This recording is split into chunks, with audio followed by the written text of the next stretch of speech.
তো আজকে আমরা শুরু করছি ড্রিম চিলড্রেন আর রিভারের third part. Let's start. John L, because he was so handsome. John L যেহেতু সে ছিল খুব হ্যান্ডসাম অ্যান্ড স্পিরিটেড ইউথ, এবং খুব প্রাণোচ্ছল একটা ইউথ হিসেবে, একটা ছেলে হিসেবে, অ্যান্ড আ কিং, এবং ছিল একটা রাজা to the rest of us, আমাদের বাকিদের মধ্যে থেকে। অ্যান্ড এবং instead of mopping about in solitary corners, এবং আরও একাকী জায়গায় ঘুরে বেড়ানোর থেকে, লাইক সাম অফ আস, আমাদের কিছু জনের থেকে, হি উড মাউন্ট, সে চাপত দ্য মোস্ট মেটেলসাম হর্স, খুব একটা প্রাণোচ্ছল ঘোড়ার পিঠে, হি কুড গেট, যখন পেত, when but an imp no bigger, এবং এই ঘোড়াটা বড় ছিল না, ইম্প মানে ছোট, দ্যান দেমসেলভস, আমাদের থেকে, অ্যান্ড মেক ইট ক্যারি, এবং ওই ঘোড়াটা নিয়ে যেত হিম, তাকে, হাফ, অর্ধেক, ওভার দ্য কান্ট্রি, ওই আশপাশে, ইন আ মর্নিং, সকালবেলায়, মানে ঘোড়ায় পিঠে চড়ে আমাদের জন এল কান্ট্রি মানে দেশের গ্রামের এদিক ওদিকে ঘুরে বেড়াতো। আমরা এখানে ভিলেজ বলি, বিদেশে ভিলেজকে কান্ট্রি বলে। তো চারিদিকে ঘুরে বেড়াতো, মানে আমরা যেমন চার্লস ল্যাম্ব বলছে আমরা যেমন এদিক ওদিকে ঘুরে বেড়াতাম, বসে থাকতাম, আমার ভাই জন সেরকম ছিল না। ও খুব স্পিরিটেড ছিল, ওকে ধরে রাখা যেত না, ও সব সময় এটা ওটা করতো। অ্যান্ড জয়েন দ্য হান্টার্স, এবং হান্টারদের সাথে জয়েন করতো, মানে যারা শিকার করতে যায়। When there were any out, যখন বাইরে যেত। And he loved the old great house, সে খুব ভালোবাসত ওই বাড়িকে, অ্যান্ড গার্ডেন্স টু, এবং বাগানকেও, but had too much spirit to be always pent up with their boundaries, এবং ওই বাউন্ডারির মধ্যে তাকে ধরে রাখা ছিল খুব কঠিন। And how their uncle grew up, এবং কিভাবে তাদের কাকা বড় হয়েছিল। গ্রিউ আপ দেয়ার আঙ্কেল বলতে চার্লস ল্যামের যে ইমাজিনারি দুটো বাচ্চার কথা বলছে, সেই দুটো বাচ্চার আঙ্কেল মানে John L. To a man state as brave as, খুব সাহসীভাবে। হি ওয়াজ হ্যান্ডসাম, সে ছিল handsome, to the admiration of everybody, প্রত্যেকে তাকে ভীষণ প্রশংসা করত তার। But of their great grandmother field most specially, এবং তাদের যে গ্রেট গ্র্যান্ডমাদার ফিল্ড সে সব থেকে বেশি। And how he use to carry me, এবং কীভাবে সে আমাকে নিয়ে বেড়াতো, আপন হিজ ব্যাক, তার পিঠে, হোয়েন আই ওয়াজ, যখন আমি ছিলাম, আর ল্যাম্প ফুটেড বয়, একজন ন্যাংড়া। For he was a good bit older than me, আমার থেকে বড় ছিল, মেনি আ মাইল, অনেক দূর, when I could not walk, আমি যখন হাঁটতে পারতাম না, ফর পেন, ব্যথায়। And how in after life he became lame footed too, যখন সেও পরবর্তীকালে ল্যাংড়া হয়েছিল, ল্যাম্প ফুটেড হয়েছিল, মানে ঠিকঠাক হাঁটতে পারছিল না, পায়ে ব্যথা ছিল। And I did not always make allowances enough, তখন আমি কিন্তু নিজেকে অতটা প্রস্তুত করতে পারিনি তার জন্য, for him, when he was impatient, যখন সে অধৈর্য হয়ে পড়েছিল, অ্যান্ড ইন পেন, ব্যথায়। Not remember sufficiently how considerate he had been to me, এবং আমি বলতে পারবো না সে কতখানি আমার প্রতি সদয় ছিল, when I was lame footed, যখন আমি ল্যাম্প ফুটেড ছিলাম। And how when he died, যখন সে মারা গেছিল, যদিও he had not been dead an hour, যদিও 1 ঘন্টা আগে, ইট সিম, যেটা মনে হচ্ছিল, অ্যাজ ইফ, যেন he had died a great, অনেক দিন আগে মারা গেছে, great while ago, such a distance there is betwixt life and death, এটাই হচ্ছে সেই জন্ম আর মৃত্যুর মধ্যে দূরত্ব।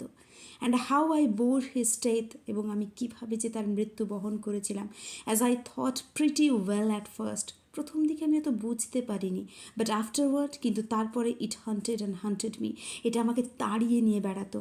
অ্যান্ড যদিও আই ডিড নট ক্রাই, আমি কাঁদিনি, or take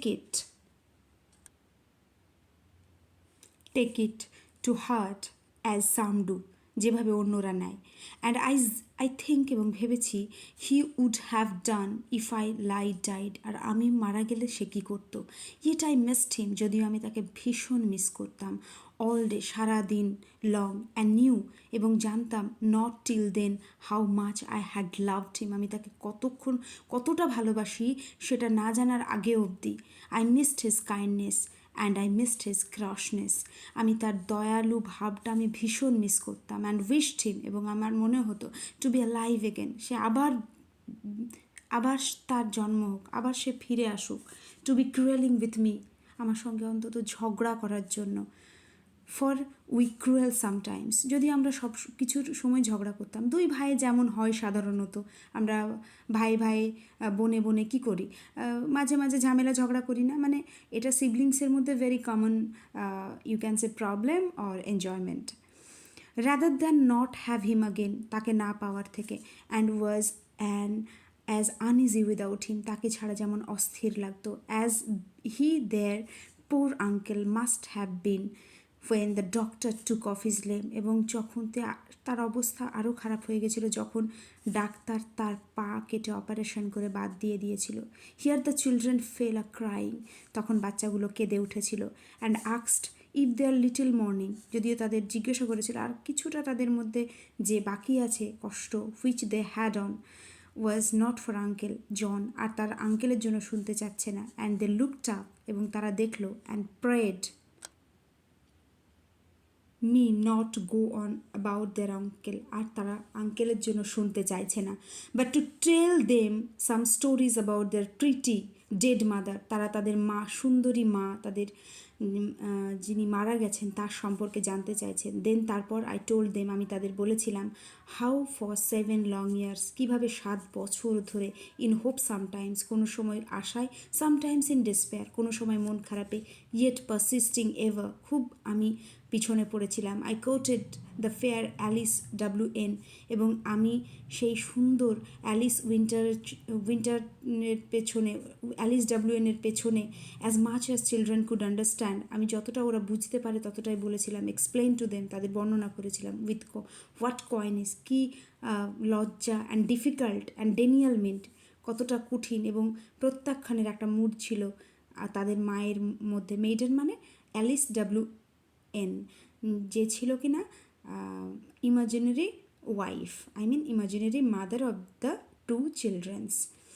when sudden turning to Alice, যখন হঠাৎ করে আমি অ্যালিসের দিকে তাকালাম, the soul of the first Alice looked, এবং তাকাতেই হঠাৎ যে ফার্স্ট লুকটা এলো আউট অ্যাট হার আইস, তার চোখ দেখে, with such a reality of representment, সেই যে উপস্থাপনা, that I became in doubt while of them stood there before me, কে তারা আমার সামনে দাঁড়িয়ে আছে, or whose that bright hair was, কি চকচকে চুল, and while I stood gazing, যখন আমি দেখলাম, both the children gradually grew fainter to my view, আমার ভিউ থেকে তারা যেন ফেইন্ট মানে দূরে চলে যাচ্ছিল, মিশে যাচ্ছিল, হারিয়ে যাচ্ছিল, রিসিডিং আরও পেছনে, অ্যান্ড স্টিল রিসিডিং আরও পেছনে, টিল নাথিং, একদম শূন্য না হওয়া পর্যন্ত তারা যেন পিছিয়ে যাচ্ছিল আমার চোখের কাছ থেকে। তারা সেই বাচ্চাগুলো যখন বলল যে আমরা আর আঙ্কেলের জন্য শুনতে চাচ্ছি না, আমি মায়ের জন্য শুনতে চাচ্ছি, এবং তখন চার্লস ল্যাম্ব যেটা বলল যে সে কীভাবে 7 বছর ধরে তার পেছনে পড়েছিল, তাকে ভালোবেসেছিল, কিন্তু সে রিজেকশন করেছিল, এবং সেভাবেই বলল যাতে একটা বাচ্চা বুঝতে পারে। এবং এই কথাবার্তার পরে আস্তে আস্তে দেখছে তারা ফেইন্ট হয়ে যাচ্ছে from the view of Charles lamb. At last শেষ অবধি, বাট টু মোর্নফুল ফিচার্স, একটা দুঃখ ভরা যেন একটা ছবি সিন দেখা যাচ্ছিল, দ্য আটমোস্ট ডিস্ট্যান্স, অনেকটা দূরে, হুইচ উইদাউট স্পিচ, কোনো কথা ছাড়া, স্ট্রেঞ্জলি ইমপ্রেসড আপন me the effects of speech, এবং একটা কথা যেন আমার উপর হঠাৎ করে একটা ইমপ্রেশন, একটা অদ্ভুত একটা এফেক্ট ফেললো। উই আর নট অ্যালিস, আমি অ্যালিস নয়, নর অব দি, তাদের কেউই না, নর উই চিলড্রেন অ্যাট অল, আমরা তোমার বাচ্চাও না, the children of Alice call Bartram father, যাকে বলে বার্ট্রামের মেয়ে আমরা, বার্ট্রাম হবে আমার বাবা। কেন? কারণ চার্লস ল্যাম্ব ডাব্লিউ.এন অ্যালিস ডাব্লিউ.এনকে ভালোবাসত, তো অ্যালিস ডাব্লিউ.এনের বিয়ে হয়েছিল বার্ট্রামের সাথে, তাহলে এই বাচ্চাগুলো কার হবে? বার্ট্রামকে তারা বাবা বলবে যদি অ্যালিসের বাচ্চা হয়। We are nothing, we are nothingness than nothing, আমরা কিচ্ছু না, অ্যান্ড ড্রিমস, আমরা শুধু স্বপ্ন, we are only what might have been, আমরা সেটাই যেটা আমরা হতে পারতাম, মাইট হ্যাভ বিন মানে হতে পারতাম, অ্যান্ড মাস্ট ওয়েট, এবং অপেক্ষা করব, upon the tedious source of Lethe millions of ages before we have existence, এবং আমরা লিথি শোরের কাছে গিয়ে আমরা ওখানে গিয়ে অপেক্ষা করব, and a name, and immediately awakening, হঠাৎ করে আমি জেগে উঠলাম, আই ফাউন্ড মাই সেলফ, আমি নিজেকে দেখলাম quietly seated in my bachelor arm chair. আমি আমার সেই ব্যাচেলার চেয়ারেই বসে আছি। ব্যাচেলার আর্ম চেয়ার তো ব্যাচেলার হয় না, তো সেটাকে আর কি বলা হচ্ছে, এটা একটা রেটোরিক, একটা figure speech that is called transferred epithet. Where I had fallen asleep, যেখানে আমি ঘুমিয়ে পড়েছিলাম, with a faithful Bridget unchanged by my side, আমার পাশে আমার বোনকে বসে থাকতে দেখলাম। বাট জন এল ওয়াজ গান ফর এভার, কিন্তু জন এল চিরদিনের মতো হারিয়ে গেল।